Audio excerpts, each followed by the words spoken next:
الحمدللہ وحدہ لا شریک لہ والصلاۃ والسلام علی من لا نبی بعدہ۔ روزہ افطار کرتے وقت کچھ دعائیں ہیں جو رسول اکرم صلی اللہ علیہ وسلم سے منقول ہیں، اور کچھ دعائیں ہر بندہ اپنی ضرورت کے لیے کرتا ہے۔ یہ بات ذہن نشین فرما لیں کہ افطاری سے قبل نمبر 1 بسم اللہ الرحمن الرحیم، بسم اللہ وعلی برکۃ اللہ، معمول کے مطابق کھانا کھانے سے پہلے جو بسم اللہ پڑھی جاتی ہے وہ پڑھیں۔ اور افطاری سے پہلے حدیث پاک میں 2 دعائیں موجود ہیں۔ نمبر 1 یا واسع المغفرہ اغفر لی، یا واسع المغفرہ اغفر لی، میں نے ذرا کھول کر پڑھا ہے کہ سمجھ آ جائے۔ یا واسع المغفرہ اغفر لی، اے وسیع مغفرت والے میرے تمام گناہوں کو معاف کر دے، رسول اکرم صلی اللہ علیہ وسلم سے۔ اور اسی طرح بعض روایات میں ہے یا واسع الفضل اغفر لی، یا واسع الفضل اغفر لی، اے وسیع فضل و کرم والے اپنے کرم سے میرے گناہوں کو معاف فرما دے۔ رسول اکرم صلی اللہ علیہ وسلم نے ارشاد فرمایا، اللہ کے نبی نے حدیث پاک میں ہے ان للصائم عند فطرہ دعوی لا ترد، کہ جب روزے دار روزہ افطار کرتا ہے پھر جو دعا مانگتا ہے اللہ اس کی دعا کو قبول فرماتے ہیں اور دعا کو مسترد نہیں فرماتے۔ تو نبی پاک صلی اللہ علیہ وسلم کا اپنا پھر معمول کیا تھا، اس موقع پر یہ دعا پڑھتے یا واسع الفضل اغفر لی۔ ایک حدیث پاک میں ہے نبی کریم صلی اللہ علیہ وسلم فرمایا ان لکل صائم دعوی، کہ ہر وہ شخص جو روزہ رکھتا ہے تو اس کو حق ہے وہ دعا بھی کرے۔ اور آپ کا معمول کیا تھا فَإِذَا هُوَ أَرَادَ أَن يُفْطِرَ، اللہ کے نبی نے فرمایا۔ اچھا، اسی طرح ایک حدیث پاک میں ہے کہ رسول اکرم صلی اللہ علیہ وسلم فرمایا ان لکل صائم دعوی، روزے دار کو چاہیے کہ افطاری کے وقت دعا بھی مانگے۔ اور کون سی دعا مانگے؟ فَإِذَا هُوَ أَرَادَ أَن يُفْطِرَ فَلْيَقُلْ عِنْدَ أَوَّلِ لُقْمَةٍ، جب وہ افطاری کرے تو پہلے لقمے کے وقت یہ دعا مانگے یا واسع المغفرہ اغفر لی، اے مغفرت وسیع مغفرت والے اللہ میرے گناہوں کو معاف فرما دے۔ اب دیکھو حدیث سے صاف صاف معلوم ہو رہا ہے عند اول لقمہ کہ یہ دعا بظاہر افطاری سے پہلے کی ہے۔ اس لیے بسم اللہ الرحمن الرحیم، بسم اللہ وعلی برکۃ اللہ جو عام کھانے کے وقت دعا پڑھی جاتی ہے، اللہ کا نام لیا جاتا ہے کھانے پر، وہ تو ہے۔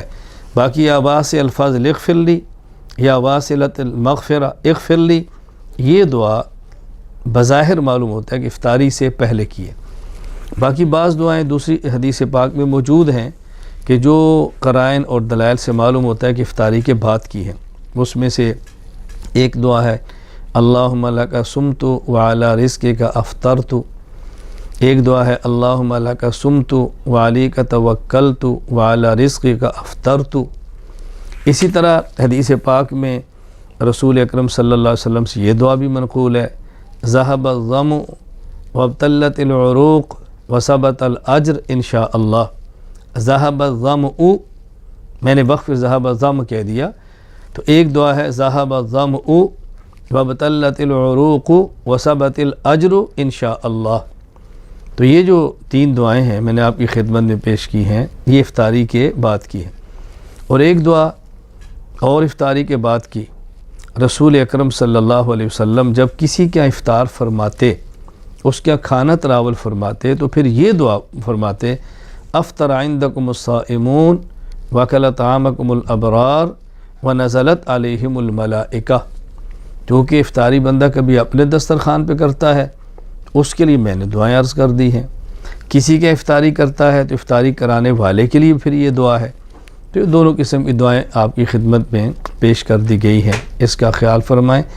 اور اس موقع پر اگر اور کوئی دعا اپنی ضرورت کی بندہ کرنا چاہے تو افطاری سے پہلے کر سکتا ہے، یعنی کیونکہ 10 منٹ باقی ہیں، آدمی فارغ ہے، افطاری کے انتظار میں ہے، تو بجائے اس کے دنیاوی باتوں کے اندر لگا رہے، بلکہ اس موقع پر اہتمام کرے، دعا مانگے، دروشی پڑھ لے، تلاوت کر لے، کوئی ذکر اذکار کر لے، عبادات کے اندر مشغول رہے، تو کوئی بھی اپنی ضرورت کی دعا اللہ سے مانگے تو مانگ سکتا ہے۔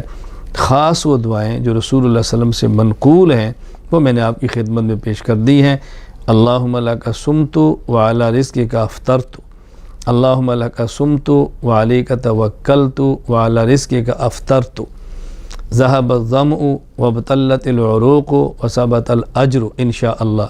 یہ 3 دعائیں افطاری کے بعد جب افطاری اپنے ہاں کریں، جب کسی کیا کریں تو یہ دعا بھی 3 پڑھیں، اور ایک دعا مزید میں نے عرض کی ہے کہ وہ دعا بھی آپ پڑھیں. افطر عندکم الصائمون وکل طعامکم الابرار ونزلت علیکم الملائکہ.